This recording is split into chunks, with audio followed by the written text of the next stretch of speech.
नमस्कार, मैं श्रीनगर में हूँ। आखिरी बार 2016 में जब यहाँ आया था तो इस एहसास के साथ लौटा था कि शायद यहाँ से हालात और बिगड़ेंगे। उसके बाद 2019 में आर्टिकल 370 का एब्रोगेशन हुआ और हालात में निर्णायक बदलाव हैं। ये बदलाव कितने मजबूत हैं या कितने दिखावटी, इसी को समझने के लिए हम कोशिश कर रहे हैं कि एक बातचीत के ज़रिए आपके सामने कश्मीर की बदली हुई तस्वीर पेश करें। और हम बात करेंगे लेफ्टिनेंट गवर्नर मनोज सिन्हा के साथ।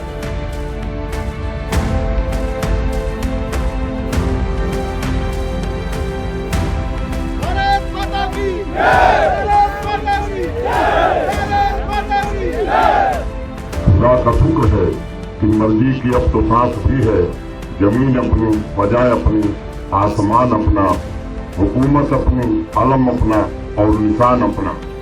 हम फूल अपने चमन में, अपने बागवान अपना, हिदायत अपनी सरपना है, आसान अपना। जमाल काबा नहीं या जमाल गैर नहीं, सब अपने ही नजर आते हैं, कोई गैर नहीं। नमस्कार, आज़ादी की सालगिरह आप सबको मुबारक। एनडीटीवी पर आपका स्वागत है। हम हैं श्रीनगर में महामहिम उपराज्यपाल मनोज सिन्हा के साथ। श्रीनगर में उस मौके पर जब इन्होंने तिरंगा यात्रा निकाली है, तिरंगा रैली निकाली है। आपका स्वागत है, हमारे लिए वक्त निकाला। धन्यवाद। आपने बहुत ही बढ़िया भाषण दिया।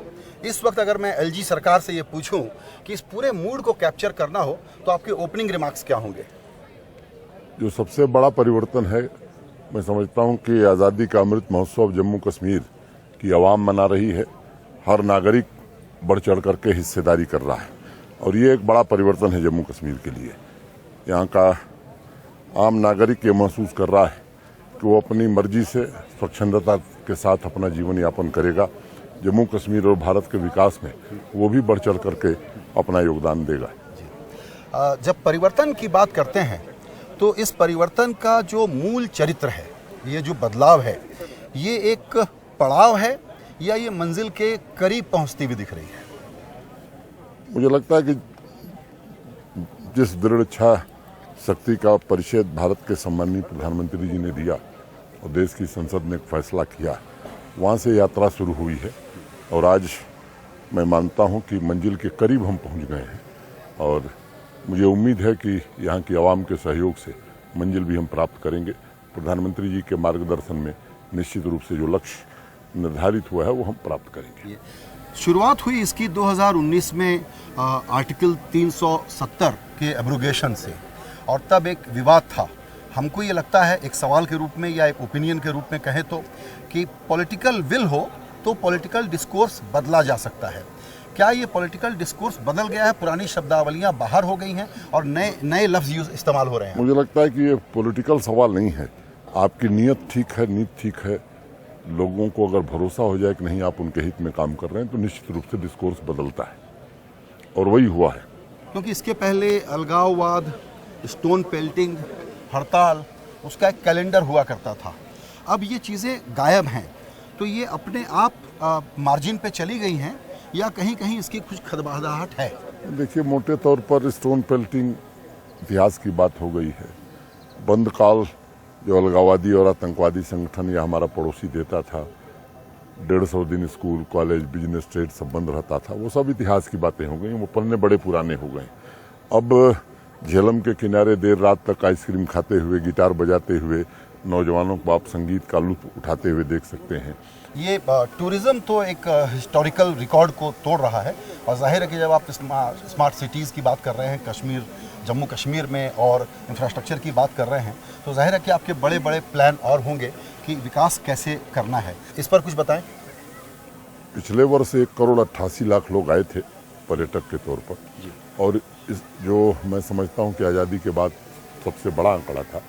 इस वर्ष पिछले 7 महीने में जुलाई तक 1,27,00,000 लोग आ चुके हैं। ये इस बात को प्रदर्शित करता है कि देश भर के लोगों में एक संदेश गया है कि जम्मू कश्मीर सुरक्षित है, यहाँ अमन है, यहाँ शांति है और यहाँ जाने में कोई दिक्कत नहीं है। विकास की परियोजनाओं की चर्चा हम आपसे जरूर चर्चा करेंगे और मैं आपके प्रति आभार भी व्यक्त करता हूँ कि आपकी पूरी टीम तिरंगा यात्रा को आपने देखा और इस उत्साह और जज्बे को भी देखा आपने कि क्या नौजवान, क्या बच्चे, क्या बूढ़े पूरे उत्साह के साथ इस तिरंगा यात्रा में शामिल हुए। मैं समझता हूँ कि यही वो अमृतकाल का जज्बा है जो देश चाहता है कश्मीर के लोग। बिल्कुल। अब यहाँ की बातचीत को हम लेकर के चलेंगे राजभवन में। यहाँ हमने सिन्हा साहब से पब्लिक मूड समझने की कोशिश की। आगे बात करेंगे पॉलिटिक्स, गवर्नेंस और फ्यूचर की। जरूर।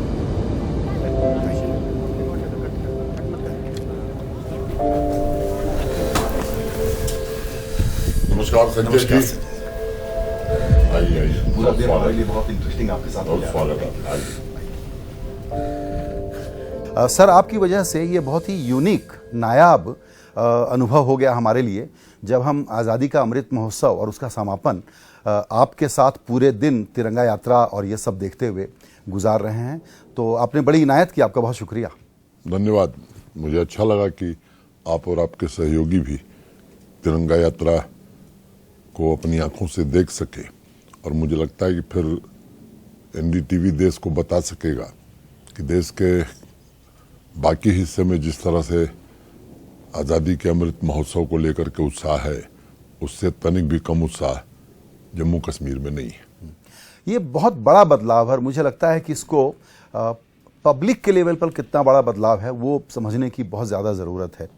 लेकिन यहाँ पर जो भी इंटरवेंशन है वो स्टेट के रूप में, एलजी सरकार कहते हैं आपको यहाँ, उनका है, और उसमें कई चीज़ें आप करते हैं जो बाद में समझ में आती हैं कि क्या हुआ। एग्जाम्पल, आप मुहर्रम के प्रोसेशन में चले गए, 34 साल के बाद ये हुआ। देखिए, एक तो कुछ दुर्भाग्यपूर्ण परिस्थिति में मुहर्रम का प्रोसेसन 34 साल से नहीं निकल रहा था। एक बड़ी आबादी है कश्मीर घाटी में भी और जम्मू रीजन में भी, जो हमारे सिया भाई हैं, उनकी एक इच्छा थी और वो उनके लिए बड़ी महत्वपूर्ण तारीख है। एक तो ऐसे ही गम में रहते हैं वो। मैं उनके निरंतर संपर्क में था और एक बात मैंने स्पष्ट रूप से सबको कही है कि आप सबकी धार्मिक भावनाओं का आदर किया जाएगा। शांतिपूर्ण ढंग से जो भी आप कार्यक्रम धार्मिक आयोजन करना चाहेंगे उसकी पूरी इजाजत दी जाएगी। राष्ट्र विरोधी कोई गतिविधि न हो, भारत विरोधी कोई गतिविधि न हो, कोई हिंसा और उपद्रव न हो। तो मुझे लगता है कि लोगों के बात समझ में आ गई है और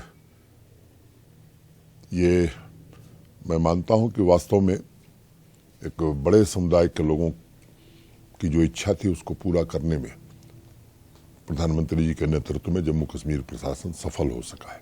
अब जो इस वक्त के बदलाव हैं उसमें सबसे क्रूशियल पॉइंट आप कौन सा मानते हैं कि जहां से यहाँ की ज़िंदगी बदल गई, यहाँ का पॉलिटिकल नैरेटिव बदल गया और वो सारी अलगाववादी बातें जो हैं और जो शरारतें हैं वो अब हाशिए पे चली गई हैं? देखिए, मैं पॉलिटिकल नैरेटिव में नहीं जाना चाहता हूं, लेकिन स्वाभाविक रूप से 5 अगस्त 2019 ये एक ऐतिहासिक घड़ी है जिस दिन देश की संसद ने माननीय प्रधानमंत्री जी के नेतृत्व में एक बड़ा ही ऐतिहासिक फैसला किया।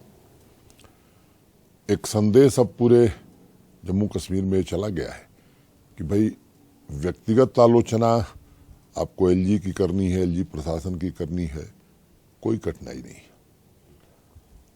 भारत सरकार की आलोचना करनी है, कोई कठिनाई नहीं है। लेकिन भारत देश की एकता अखंडता के सवाल पर जो प्रशासन जम्मू कश्मीर का है, जो माननीय प्रधानमंत्री जी के निर्देशन में काम करता है, वो किसी को इजाजत नहीं दी जा सकती। फिर कानून अपना काम करेगा। और मुझे लगता है कि लंबे समय से आतंकवाद का, अलगाववाद का दंश यहाँ के लोग झेल रहे थे। पीढ़ियां बर्बाद हो गई, पता नहीं कितने परिवार उजड़ गए। कुछ लोगों ने, मुझे लगता है कि ये कॉन्फ्लिक्ट इकोनॉमी की प्रॉफिटियरिंग को एक व्यापार बना लिया था। एक मैसेज बड़ा स्पष्ट है सबको कि दिल्ली में जो सरकार है और जम्मू कश्मीर में जो प्रशासन है वो शांति तात्कालिक रूप से खरीदने में विश्वास नहीं करता है, बल्कि अस्थायी रूप से जम्मू कश्मीर में शांति स्थापित करने में विश्वास रखता है। और ये बात अब लोगों को भी समझ में आ रही है और इसका डिविडेंड अब जम्मू कश्मीर में मिलने लगा है। बिल्कुल। ये जो आपने कहा कि कॉन्फ्लिक्ट एंटरप्रेन्योर जो एक कारोबार जैसा चला रहे थे, अभी ये शांत हैं या ख़त्म हैं, और सीमा पार से जो घुसपैठ थी या जो समर्थन था वो पूरी तरह ख़त्म हुआ है या थोड़ा बहुत बचा हुआ है? नहीं, मैं ऐसा नहीं मानता हूं कि पूरी तरह खत्म हो गया है। ये अनवरत चलने वाला प्रयास है। पड़ोसी की ओर से लगातार कोशिशें हो रही हैं, नौजवानों को बरगलाने की कोशिश हो रही है, हथियार और ड्रग्स भेजने की कोशिश हो रही है, लेकिन हमारे आर्मी और बीएसएफ के लोग जो सीमा की सुरक्षा पर हैं वो पूरी तरह से चौकस हैं। जम्मू कश्मीर पुलिस और सुरक्षा बलों के लोग मिल करके पूरे जम्मू कश्मीर में एक 360 डिग्री अप्रोच के साथ केवल उनके खिलाफ कार्रवाई नहीं जो बंदूक चलाते हैं, बल्कि आतंकवाद के पूरे इकोसिस्टम को कैसे समाप्त किया जा सकता है इस पर रणनीति के तहत काम कर रहे हैं, जिसका प्रतिफल अब मिल रहा है। तो ये कोशिशें अभी जारी हैं, आगे भी जारी रहेंगी, लेकिन मुझे लगता है कि जो रणनीति बनी है, और विशेष रूप से मैं गृह मंत्री जी का भी जिक्र करना मुनासिब समझूंगा कि समय समय पर उन्होंने केवल रिव्यू नहीं किया है बल्कि स्पष्ट एक नीति बनाने में हम सबकी मदद की है, और उसके कारण स्थितियों में बहुत बदलाव आया है। सिक्योरिटी फोर्सेस का अपर हैंड है, और जितनी तंजीमों के नाम आपको मालूम है लगभग उनके टॉप कमांडर सब नहीं है। ये उनके लिए चिंता का विषय है। समय समय पर दुनिया को, देश को ये बताने के लिए कि नहीं, अभी हमारे ध्वंसावशेष बचे हुए हैं, निरीह निर्दोष लोगों की हत्याएं करके वो कोशिश करते हैं कि हम संदेश दे सकें दुनिया को कि नहीं, कश्मीर शांत नहीं, अभी भी यहाँ दिक्कत है, यहाँ हमारी उपस्थिति है। लेकिन मुझे लगता है कि आने वाले कुछ समय में इससे भी मुक्ति जम्मू कश्मीर को मिलेगी। जी, G20 जब हुआ तो जाहिर है कि पाकिस्तान ने कुछ आवाज़ें की उसमें। मैं ये समझना चाह रहा था आपसे कि पाकिस्तान पहले सेंट्रल पीस था इस चिंता को डिस्कस करने के लिए हमेशा जम्मू कश्मीर के मसले पे, अब तो मसला ख़त्म है उसका। देखिए, दुनिया को ये बात समझ में आ गई है कि जो हमारा पड़ोसी है ये आतंकवाद का जन्मदाता है और उसको प्रमोट करने की हर कोशिश करता रहा है। कश्मीर अंतर्राष्ट्रीय मंचों पर एक विवादित विषय रहे, इनकी कोशिश बराबर हमारे पड़ोसी की रही है, लेकिन मुझे लगता है कि हर फ्रंट पर उन्हें हताशा और निराशा मिली है। जब G20 का आयोजन था, वैसे जम्मू कश्मीर के लिए एक चुनौती थी, क्योंकि पहली बार शायद हम अंतर्राष्ट्रीय स्तर की कोई इवेंट ऑर्गेनाइज कर रहे थे। बर्फबारी भी इस बार बहुत ज़्यादा हुई थी, तो दुनिया भर के लोग आवे और हमारी सड़कें, हमारे इंफ्रास्ट्रक्चर ठीक न हो, तो केवल अप्रैल महीने में ही काम करने का हमें अवसर मिला था, क्योंकि टेम्परेचर बहुत कम हुआ करता था। लेकिन मुझे खुशी इस बात की है कि जो भी डेलीगेट्स आए वो अच्छी स्मृति लेकर के यहाँ से गए हैं, और यहीं प्रेस को नहीं बल्कि अपने अपने देशों में जा कर के उन्होंने इस आयोजन की काफ़ी तारीफ की है। आपको मालूम है कि पिछले 30-32 वर्षों की परिस्थिति के कारण अनेक दुनिया के देशों ने अपने सिटीजन्स के लिए एक एडवाइजरी जारी की हुई है जी। तो टूरिस्ट की संख्या बढ़ी है, लेकिन फॉरेन टूरिस्ट की संख्या भी बढ़े, उसमें इसका बड़ा योगदान होगा। और मैं उम्मीद करता हूं कि ये जो प्रतिनिधि आए थे टूरिज्म वर्किंग ग्रुप के, अपने अपने देशों में जाके इस बात की वकालत कर रहे हैं कि अब हमारे देश को एडवाइजरी उठा लेनी चाहिए। तो मैं ये समझ रहा हूँ कि आपका कहना है कि अगले कुछ समय में बहुत सारे देशों से ये साफ एडवाइजरी आएंगी कि हमारे लोग जा सकते हैं। मैं उम्मीद करता हूँ इस आयोजन की सफलता में एक बड़ा संदेश ये छिपा हुआ है। आपने टूरिज्म के विकास के बारे में थोड़ी सी चर्चा की, मुझे लगता है थोड़ा और विस्तार से बात करनी चाहिए। ओवरऑल डेवलपमेंट का जो आपका फोकस है यहाँ पर, इंफ्रास्ट्रक्चर, नए इन्वेस्टमेंट भारत के भी और विदेशी निवेश भी, उनमें क्या आने वाले दिनों में हम नया सुनेंगे? देखिए, ओवरऑल मोटे तौर पर अगर मैं कहूँ तो इंफ्रास्ट्रक्चर बेहतर हो, कनेक्टिविटी बेहतर हो, ये किसी भी स्थान के विकास की प्राथमिक आवश्यकता है। आज लगभग 1.5 लाख करोड़ रुपए के हाईवे और टनल के प्रोजेक्ट जम्मू कश्मीर में चल रहे हैं और प्रधानमंत्री जी के कारण चल रहे हैं। जब मैं आया था 2020 में तो 10 घंटा लगता था जम्मू से श्रीनगर आने में, तो 5 घंटे में लोग आसानी से आ पा रहे हैं। रेलवे से कश्मीर कन्याकुमारी से इसी वित्तीय वर्ष में जुड़ने जा रहा है। और दूसरी बात मैं आपसे कहना चाहता हूं कि अच्छी सड़क से भी कश्मीर कन्याकुमारी से जुड़ने जा रहा है। तीसरा, एयर कनेक्टिविटी भी श्रीनगर और जम्मू की बहुत बेहतर हो गई है। और जब मैं आया था तो कुल 36 फ्लाइट ऑपरेट होती थी, आज 126 हो रही है। पावर एक बड़ी समस्या रही है, कुल 3450 मेगावाट का जनरेशन होता था, अब लगभग 70 सालों में 3450 मेगावाट, आने वाले 3-3.5 साल में लगभग इतनी बिजली हम और बना लेंगे। ट्रांसमिशन और डिस्ट्रीब्यूशन सेक्टर में भी हमने कैपेसिटी ऑगमेंटेशन बहुत किया है।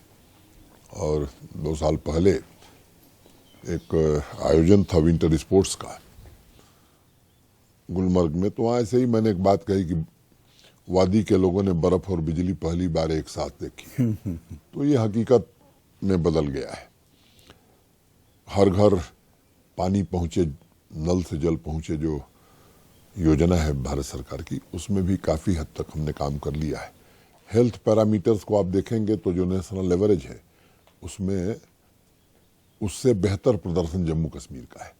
और मैं बार बार इस बात को दोहराता हूं कि प्रधानमंत्री जी के कारण 2 नए एम्स, 2 कैंसर इंस्टीट्यूट, 7 नए medical college, health and wellness centre, तो इसके कारण हमारी स्थिति में बहुत सुधार आया।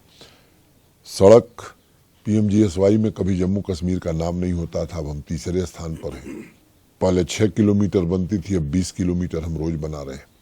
मैग्डमाइजेशन पहले 2500 किलोमीटर का होता था हर साल, अब हम 8000 किलोमीटर से ज़्यादा कर रहे हैं। दृष्टि से भी हमने बेहतर प्रदर्शन किया है। और मुझे लगता है कि 13 लाख परिवार यहाँ के एग्रीकल्चर और एलाइड सेक्टर पर आश्रित है। आज जो इकोनॉमी को कंट्रीब्यूशन है एग्रीकल्चर और एलाइड सेक्टर का, मैं आश्वस्त हूँ कि 4 साल बाद ये 2.5 गुना बढ़ने वाला है। ये सच है कि एप्पल का प्रोडक्शन हम 2 तिहाई एप्पल यही होता है, लेकिन गुंजाइश है हम इसमें 3 गुना प्रोडक्शन बढ़ा सकते हैं जी। और भी हार्टिकल्चर प्रोड्यूस ऐसी हैं जिनमें हम प्रोडक्शन को आगे बढ़ा सकते हैं। वैसे ही मुझे लगता है कि मिल्क डेफिसिट स्टेट रही है ये, अब अगले साल हम मिल्क सरप्लस हो जाएंगे।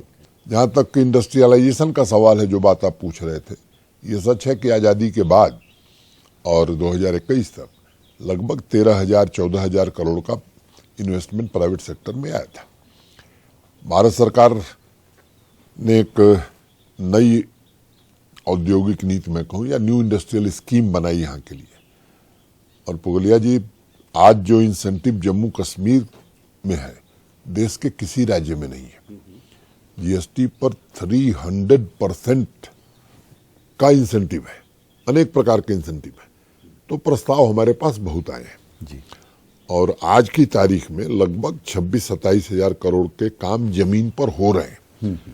अब वो जो आंकड़े आते हैं, जब जितने का प्रोडक्शन शुरू होता है वही आता है, तो उसमें कभी कभी कंफ्यूजन हो जाता है। मैं आपको बहुत जिम्मेदारी से बात कर रहा हूं कि मैं आश्वस्त हूं कि 75,000 करोड़ से ज्यादा का इन्वेस्टमेंट जमीन पर, धरातल पर उतरेगा, हकीकत में बदलेगा।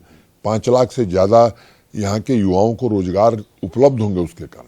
जो FDI की बात आपने कही थी, इमार ग्रुप एक है UAE का, उसको हमने यहाँ जमीन दी है श्रीनगर शहर में।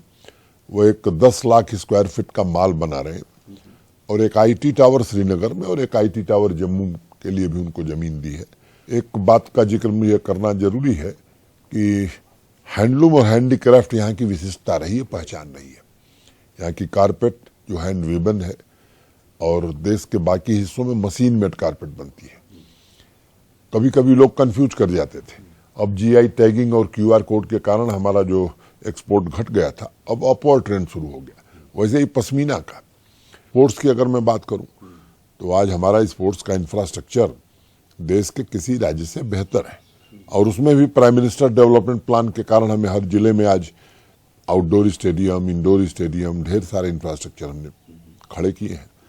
और आपको जानकर खुशी होगी कि पिछले साल 60 लाख से ज़्यादा लोगों ने स्पोर्ट्स एक्टिविटीज़ में भाग लिया है। अब नेशनल इंटरनेशनल गेम्स में जम्मू कश्मीर के युवा अपना करतब दिखा रहे हैं, प्रदर्शन कर रहे हैं। तो स्पोर्ट्स एक बहुत बड़ा प्ले हो सकता है इस स्टेट में अब। रोजगार की अगर बात करें, क्योंकि इसके पहले एक इम्प्रेशन ये रहा कि यहाँ पर सरकारी नौकरियाँ बड़ी इंपॉर्टेंट हैं, तो सरकारी और गैर सरकारी क्षेत्र में नौकरियों की क्या स्थिति है, उसको लेकर के इस चैलेंज को कितना हम लोग मीट कर पा रहे हैं? नहीं, ये सच है कि मैंने जैसा पहले ही कहा कि कुल 13-14 हजार करोड़ का इन्वेस्टमेंट था, इंडस्ट्री कम थी, तो उस क्षेत्र में रोजगार के साधन नहीं थे, सरकारी नौकरी पर ही लोग आश्रित थे। और सरकारी नौकरी की सीमाएं ऑलरेडी मैं कहूं कि ओवर स्ट्रेच्ड है। यहाँ गवर्नमेंट एम्प्लॉयमेंट 1,30-35 लाख की आबादी है, किसी बड़े राज्य से आप तुलना करेंगे तो यहाँ गवर्नमेंट एम्प्लॉयमेंट काफी ज्यादा है। लेकिन हम दोहरे मापदंडों को एक सुन के लोग घबराएंगे कि छटनी की तो कोई योजना नहीं बना। मैं आपको बताता हूँ, पिछले 3 वर्षों में लगभग 29,000 से कुछ ज्यादा पद भरे गए हैं, और अभी सितंबर माह से फिर हम अभियान शुरू करें, जो सरकारी पद रिक्त हैं उन्हें भरे जाएंगे और प्राथमिकता के आधार पर भरे जाएंगे। योग्यता के अलावा कोई आधार नहीं होगा। पारदर्शिता के आधार पर भर्ती की गई है और आगे भी की जाएगी। कहीं भी शिकायत मिली है तो हमने कठोर कार्रवाई की है। लेकिन सरकारी नौकरी से ही सबको रोजगार नहीं दिया जा सकता है। मैंने अभी 2 बातें आपको बताई, एक तो इंडस्ट्री, उसमें रोजगार मिलेगा, एग्रीकल्चर और एलाइड सेक्टर में रोजगार का बड़ा साधन हम खड़ा करेंगे। तीसरा, सेल्फ एम्प्लॉयमेंट पर हमने बड़ा जोर दिया है। एक बैक टू विलेज कार्यक्रम हम चलाते हैं, गांव में जाते हैं, लोगों की दिक्कतें हमारे अफसर सुनते हैं, मैं खुद भी जाता हूं। तो अभी तक बैक टू विलेज मैंने 4 कार्यक्रम हो चुके। लास्ट जो बैक टू विलेज 4 हुआ था, तो जो अनेक काम है उसमें एक काम ये भी था कि हर पंचायत से 15 यूथ को आइडेंटिफाई करना है जो सेल्फ एम्प्लॉयमेंट में रुचि रखता है, उसको ट्रेनिंग भी देनी है, उससे फाइनेंस भी उपलब्ध कराना है। और आपको जानकर खुशी होगी कि बैक टू विलेज अभियान खत्म हुआ हमारा, और माई टाउन माई प्राइड, एक दिन में 939 करोड़ रुपए 75,000 नौजवानों को फाइनेंशियल असिस्टेंस देने में हमें सफलता मिली। तो ये पिछले 3-4 वर्षों में लगभग 5 लाख नौजवानों को विभिन्न योजनाओं से हम जोड़ चुके हैं। PMEGP एक prime minister's employment guarantee programme है। अब आपको जानकर खुशी होगी कि we are number 1 in the country. और नेशनल रूरल लाइवलीहुड मिशन का काम बहुत अच्छा चल रहा है। और ये जो सेल्फ हेल्प ग्रुप की बहनें हैं, इनके जो प्रोडक्ट्स हैं देश में तो बिक ही रहे हैं, अब मुझे लगता है कि बाहर भी जा रहे हैं। और अनेक ऑनलाइन शॉपिंग की जो कंपनियां हैं वो भी माल ले रही हैं। और यहाँ कई नौजवानों ने तो खुद का अपना एक प्लेटफॉर्म ही विकसित कर लिया है। तो वो हमारी प्राथमिकता में है। और मैं आज आपके माध्यम से जम्मू कश्मीर के युवाओं को कहना चाहता हूँ, कोई बच्चा हमारा, कोई बच्ची अगर सेल्फ एम्प्लॉयमेंट के लिए इंटरेस्टेड है तो उसको जरूर मदद की जाएगी, किसी को नहीं छोड़ा जाएगा। वो सीधे आपको अप्रोच कर सकते हैं। एक नया डिपार्टमेंट ही हमने बना दिया, मिशन यूथ। आने के बाद एक मिशन यूथ जो इसीलिए बनाया था, और आपको जानकर खुशी होगी, अनेक स्कीम मुमकिन, तेजस्विनी, राइज टुगेदर, हौसला, अनेक कार्यक्रम ही उसमें चल रहे हैं। और हार्वर्ड बिजनेस स्कूल में आज इस बात पर स्टडी हो रही है कि मिशन यूथ ने जम्मू कश्मीर के नौजवानों के लिए किस तरह काम किया है। इंटरेस्टिंग। अब थोड़ा सा विषय अगर बदलें, एकदम बदलिए। मुझे आपसे ये पूछना है कि यहाँ का आपका टास्क जो था वो अकम्प्लिश हो गया है। हम सोचते हैं वो आपका ट्रांसफ़र होना चाहिए, देश में दूसरे लेवल पर आपकी सेवाएं ली जानी चाहिए। देखिए, मुझे लगता है कि जो भी काम व्यक्ति को मिले उसको निष्ठा और ईमानदारी से करना। अब जिन लोगों ने ये काम मुझे दिया है, नेचुरली माननीय प्रधानमंत्री जी ने दिया है, तो उनकी अपेक्षाओं पर खरा उतरने की मैं कोशिश कर रहा हूँ अपनी बुद्धि, विवेक, क्षमता भर। और मुझे लगता है कि जम्मू कश्मीर में जो काम मिला है, इस काम को अच्छे ढंग से अंजाम देना, ये मेरी आज की सर्वोच्च प्राथमिकता है।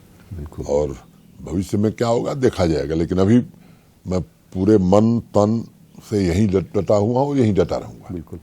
मैं थोड़ा सा घूम के आ रहा था इस बात पे कि यहाँ चुनाव कब होंगे। देखिए, चुनाव तो यहाँ कई हो गए, जितने संसद सदस्य हैं, सीटें हैं, वो लोग हैं संसद में। चुनाव अभी आएगा। पहली बार यहाँ 3 टियर पंचायती राज सिस्टम हम लोगों ने इस्टेब्लिश किया, और केवल इस्टेब्लिश नहीं किया, फंड, फंक्शन और फंक्शनरी सब उनको ट्रांसफर कर दिए। देर से यहाँ व्यवस्था लागू हुई, लेकिन मैं आपको जिम्मेदारी से बात कर रहा हूँ कि देश के किसी राज्य से हम पीछे नहीं हैं, और लोकल रिप्रेजेंटेटिव ज्यादा एम्पावर्ड हैं। 35,000 काम जनता की राय से, जनता के चुने हुए प्रतिनिधियों की राय से पिछले वित्तीय वर्ष में हम पूरे किए हैं। और विधानसभा चुनाव की ओर ही आपका संकेत है। मुझे लगता है कि तो आपका सरपंच, एक तो सरपंच और ये पंचायत और म्युनिसिपल चुनाव और फिर विधानसभा चुनाव। मैं, आप देश के वरिष्ठ पत्रकार हैं, लंबे समय तक आपने संसद को कवर किया है। मैं आपसे एक बात कहना चाहूंगा कि देश के गृह मंत्री जी ने देश की संसद में एक भरोसा दिया था। प्रधानमंत्री जी ने तो देश को ही अपने संबोधन में भरोसा दिया था और कहा था कि delimitation first, assembly election second, और फिर उन्होंने कहा कि स्टेटहुड एट अप्रोप्रिएट टाइम। स्वाभाविक रूप से लद्दाख अलग हो गया था, 7 विधानसभा की सीटें बढ़ गई थी, तो उन 7 विधानसभा सीटों की और बाकी विधानसभा सीटों की बाउंड्री क्या होगी, इसको तो भारत का निर्वाचन आयोग ही तय करता। डिलिमिटेशन कमीशन बना, डिलिमिटेशन कमीशन ने इस काम को पूरा किया, और कहना और इस काम को पूरा करने में वक्त लगता है। 2-3 बार वो यहाँ आए, अनेक डेलीगेशन से मिले, दिल्ली में डिफरेंट स्टेक होल्डर से कंसल्टेशन किया, वो काम पूरा हो गया। अब उस काम के पूरा होने के बाद लोगों को लगा कि अब चुनाव होना चाहिए। आपको मालूम है कि 2015 की मतदाता सूची थी, वोटर लिस्ट थी। अब 2021 में, 2022 में चुनाव, या 2023 में 15 के मतदाता सूची पर तो होगा नहीं। जो नौजवान हमारे बच्चे बच्चियां मतदाता बने थे, उनका नाम, वो काम भी पूरा हो गया। और मुझे लगता है कि भारत का निर्वाचन आयोग, उसकी एक प्रतिष्ठा है पूरे दुनिया में, निष्पक्षतापूर्वक काम करता है। अब उनको कॉल लेना है, जब वो चुनाव की तिथि तय करेंगे तो जम्मू कश्मीर प्रशासन उनके निर्देशों का पालन करेगा। और मुझे लगता है कि जो जिम्मेदार लोग हैं, खासतौर से जो संविधान को समझते हैं, संवैधानिक पदों पर रहे हैं, संसद में कही हुई बात या दिए गए आश्वासन को समझते हैं, उनको ये भरोसा रखना चाहिए कि जब गृह मंत्री जी ने भरोसा दिया तो ये चुनाव भी आने वाले समय में होंगे। बिल्कुल। एक और विषय है, वो बड़ा इंटरेस्टिंग है। जो लोग आपको हार्ड कोर हिंटरलैंड पॉलिटिशियन के रूप में जानते थे, वो कश्मीर में आपके एडमिनिस्ट्रेशन को और आपके तौर तरीकों को देख करके काफ़ी क्यूरियस कहें या प्रभावित कहें, वो हैं। तो अगर मैं आपसे आपका सीक्रेट सॉस, ट्रेड सीक्रेट अगर पूछूं कि आपने कश्मीर को कैसे गवर्न किया है, क्योंकि मोस्ट कॉम्प्लिकेटेड असाइनमेंट है ये। मुझे लगता है कि ये कोई रॉकेट साइंस नहीं है। अगर सामान्य ढंग से आप लोगों से संवाद स्थापित करते हैं और आपके फैसले और आपकी नीतियों में आम आदमी अगर है कि उसका जीवन प्रभावित होगा या नहीं, उसका जीवन बेहतर होगा या नहीं, तो मुझे लगता है कि ये कोई मुश्किल काम नहीं है। और मैं अपने सहयोगियों का भी, इस यात्रा में जो हमारे सहयोगी हैं उनका भी मैं आभारी हूँ, और जम्मू कश्मीर की आवाम का भी आभारी हूँ कि उन्होंने स्नेह दिया है, प्यार दिया है। और हमारे जो सहयोगी हैं प्रशासन के, उन्होंने भी मेरे साथ दिन रात मेहनत करके इस व्यवस्था को बदलने में अपना सहयोग दिया है। जी बिल्कुल। एक चीज़ की चर्चा जो बहुत कम हो गई है आजकल, जाहिर है कि माहौल ही बदल गया है, वो ये है कि यहाँ की दूसरी पॉलिटिकल पार्टियाँ और बीजेपी का अपना एक जो भी आगे के लिए प्लान हो, तो यहाँ की जो पुरानी पार्टियाँ थीं उनका क्या हाल है? मुझे लगता है कि उनसे आप चर्चा करेंगे तो बेहतर होगा। मैं राजनीति पर कुछ कहूँ ये मेरे लिए उचित भी नहीं है, क्योंकि मैं सबसे मिलता हूँ, सभी राजनीतिक दलों के बारे में मैं जानता भी हूँ, समझता हूँ, लेकिन मैं इस पर बहुत राय नहीं दे पाऊंगा। केवल एक बात मैं कहना चाहूँगा, जो भी लोग राजनीति में हैं, मैं समझ सकता हूँ उनको राजनीति करनी है, वोट लेना है, लेकिन इस बात की सावधानी सबको बरतनी चाहिए कि उनके किसी बयान से जम्मू कश्मीर की एकता अखंडता पर, ये बड़ा संवेदनशील जगह है, ये जो इंटीग्रेशन प्रोसेस जम्मू कश्मीर का देश के साथ हो रहा है, उस पर असर नहीं पड़ना चाहिए। ये मेरी सलाह होगी उन लोगों को, क्योंकि कभी कभी इस तरह के बयान पढ़ने को मिलते हैं, उससे यहाँ की इकॉनमी, यहाँ का टूरिज्म, ये जो इंटीग्रेशन का प्रोसेस है इसमें तकलीफ आती है। बिल्कुल। एक चीज़ और, क्योंकि आपने कहा कि इस रोल में आप पॉलिटिकल कमेंट नहीं करेंगे, तो जब आप इस रोल को ले रहे थे तो जाहिर है कि आपने बीजेपी की प्राइमरी मेंबरशिप छोड़ी, तो आप पर नज़र रखने वाले बहुत लोग ये भी अब जानना चाहते हैं कि आप बीजेपी की मेंबरशिप वापस कब लेंगे? मैंने 6 अगस्त को मैंने भारतीय जनता पार्टी 6 अगस्त 2020 को इस्तीफा दे दिया था और अभी कोई इरादा नहीं है भाजपा की सदस्यता ग्रहण करने का। अभी तो उपराज्यपाल के नाते एक ऐसा जम्मू कश्मीर जहां शांति हो, अमन हो, जहां तरक्की हो और जहां संपन्नता हो, ये बात मैं पिछले 15 अगस्त को मैंने कहा था। कई लोग मुझसे पूछे कैसा जम्मू कश्मीर आप देखना चाहते हैं, तो मैंने कहा भय मुक्त, भ्रष्टाचार मुक्त, नशा मुक्त और रोजगार युक्त। तो अभी मेरे लिए यही पर्याप्त है कि इस काम में मुझे सफलता मिले और मैं आभारी हूं प्रधानमंत्री जी का, भारत सरकार का, जिन्होंने हर कदम पर जी हमारे इस काम में पूरा सहयोग दिया है। कश्मीरी पंडितों की वापसी का एक विषय है, उस पर क्या सिचुएशन है इस वक्त? देखिए, मैं आपको बताता हूं, एक दुर्भाग्यपूर्ण घटना हुई और ढेर सारे कश्मीरी पंडित माइग्रेंट हो गए। अब मैं कहूं कि भारत सरकार ने जो उनके पुनर्वास की योजना बनाई उसमें 2 महत्वपूर्ण फैसले थे। एक, मनमोहन सिंह जी की सरकार के समय 3000 नौकरी, 3000 घर, और फिर जब मोदी जी प्रधानमंत्री हो तो 3000 नौकरी, 3000 घर। मैं जब आया था 2020 अगस्त में तो 700 घर बने थे, 3000 भी नौकरियां नहीं भरी गई थी। आज मुझे खुशी है बताते हुए हो आपको कि सभी पद भर दिए गए हैं। उनको घर मिले, ये उनकी वाजिब जरूरत है। पहले किन्हीं न किन्हीं कारणों से जमीन नहीं मिलती थी, अब 6000 घर बनाने के लिए जमीन भी दे दी गई, काम भी तेज गति से हो रहे हैं। अभी हाल ही में मैंने 400 से ज्यादा घर दिए हैं और 2500 से ज्यादा घर दिसंबर के पहले कश्मीरी पंडितों को या माइग्रेंट्स को दे दिए जाएंगे। अगले साल सारे घर बना लिए जाएंगे। पिछले वर्ष एक उनके मन में तकलीफ थी, मैं उनके निरंतर संपर्क में था। हमने कोशिश की है कि एक तो अधिकांश जो वैली में हमारे कश्मीरी माइग्रेंट्स हैं पीएम पैकेज के, तो उनको हमने मैक्सिमम लोगों को जिला केंद्रों पर तैनात किया। ये ध्यान रखा है कि कहीं अकेले कोई ना हो, और अगर तहसील केंद्र पर भी हैं तो वो हमारे सुरक्षा बलों ने या पुलिस ने कहा कि नहीं ये सुरक्षित है, तो घर उनका हो जाएगा, नौकरी उनको दे दी गई है।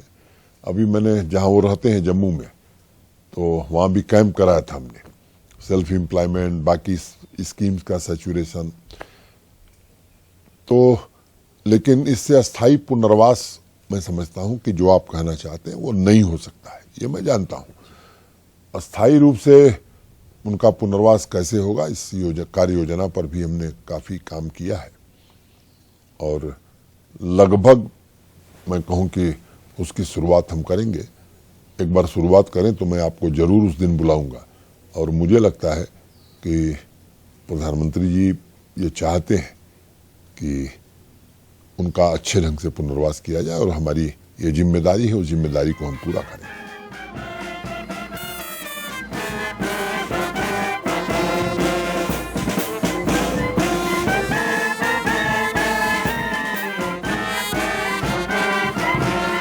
सिन्हा साहब, ये बहुत ही अलग किस्म का आयोजन है, माटी मंथन, इसके पीछे आइडिया क्या है? नहीं, ये जैसे पिछले साल से जो कार्यक्रम शुरू हुआ, इस वर्ष माननीय प्रधानमंत्री जी ने एक विचार रखा, मेरी माटी मेरा देश। जो हमारे शहीद लोग हैं, हर पंचायत से मिट्टी निकालना, ले जाना, और वार मेमोरियल के पास कर्तव्य पथ पर अमृत वाटिका में देश के हर कोने से ये मिट्टी जाएगी। मैं समझता हूँ कि एक बहुत बड़ा संदेश देशवासियों के लिए है, और हर क्षेत्र के लोग, जैसे जम्मू कश्मीर के हर गांव से मिट्टी जाएगी, हर पंचायत से, तो यहाँ के लोगों को भी ये गौरव होगा कि हमारा भी योगदान है भारत के निर्माण में। और लोगों से सेंटिमेंट से जुड़ने का, कनेक्ट करने का एक बहुत ही बढ़िया जरिया है ये। बहुत ही बढ़िया जरिया है। बिल्कुल। तो मैंने देखा कि हरे रंग की टोपियां हैं और केसरिया रंग की भी टोपियां हैं। ये एक ह्यूमन चेन तिरंगे में बनाई गई थी जी। और मुझे लगता है कि पिछली बार, जहाँ तक मुझे ध्यान है, चंडीगढ़ में सबसे बड़ी ह्यूमन चेन बनी थी। जी। इस साल जम्मू कश्मीर के श्रीनगर में वो रिकॉर्ड टूट गया है, उससे बड़ी ह्यूमन चेन यहाँ के निवासियों ने बनाई। तो मैंने रंग का जिक्र दरअसल इसलिए किया कि इंटरव्यू के आखिरी हिस्से में मैं आपसे ये जानना चाहता था, बड़ी क्यूरियोसिटी रहती है मुझे, कि आपके कपड़ों के जो रंग बदलते हैं, इसके पीछे कोई राज है? नहीं, ऐसा कोई राज नहीं है। सामान्यतया दोस्त मित्र जो कपड़ा बनवा देते हैं वहीं पहन लेता हूँ। अब ये कुछ संजोग ही है कि आपको पसंद आ गया, आप भी मेरे पुराने साथी हैं। अब आगे इंटरव्यू का जो बिल्कुल आखिरी मैक्रो सवाल है वो ये है कि आगे चलते हुए आपका सबसे बड़ा फोकस, आप जो टास्क पे निकले हैं, वो पूरा करने के लिए क्या होगा? स्वाभाविक रूप से मैं सुबह आपसे चर्चा कर रहा था कि एक विकसित Jammu Kashmir, self sustainable model एक यहाँ डेवलप हो सके, अस्थायी रूप से शांति यहाँ स्थापित हो सके, आम आदमी ये महसूस करे कि नहीं, ये हमारा शासन है, ऐसी व्यवस्था बनाने के लिए हम सबके संकल्पित हैं। जैसा मैंने कहा कि हमारे इंटरव्यू के अलावा ये एक बहुत ही अद्भुत दिन हो गया आपके साथ, तिरंगा रैली से लेकर के स्वाधीनता दिवस के समारोह के पहले इस आयोजन में शरीक करके हमको अपने मुझे खुशी है कि आप जैसे वरिष्ठ पत्रकार के साथ आज सुबह से समय बिताने का अवसर मिला। मैं समझता हूं कि आपके और आपके चैनल के माध्यम से देश के लोग भी देख सकेंगे कि जम्मू कश्मीर किस तरह से भारत के साथ जुड़ गया है।